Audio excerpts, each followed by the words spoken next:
So ayun na nga mga ka-office, andito ulit tayo sa Chromax Motors. For today's video, i-update ko kayo dito sa ating project na Tamiya. Ayan. So simulan natin dito sa kanyang roll bar. Ayan. Nakikabit na natin yung kanyang roll bar. At yung kanyang windshield, ayan, naikabit na rin natin at na bapping na rin po natin. Ayan. Tapos yung kanyang gauge, naikabit na rin po natin. Unti-unti na naayos tong pinapa-assemble sa ating Tamiya. Tapos na-wiringan na rin po yan.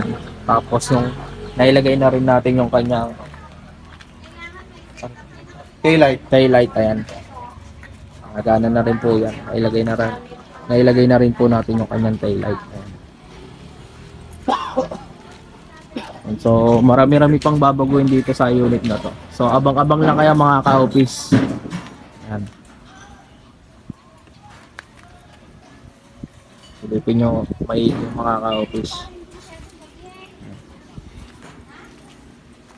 So ayan. Hanggang dito na lang muna yung ating vlog mga ka-office. Update ko na lang kayo pag may bagong update na dito sa ating project na Tamiya. So maraming salamat mga ka-office.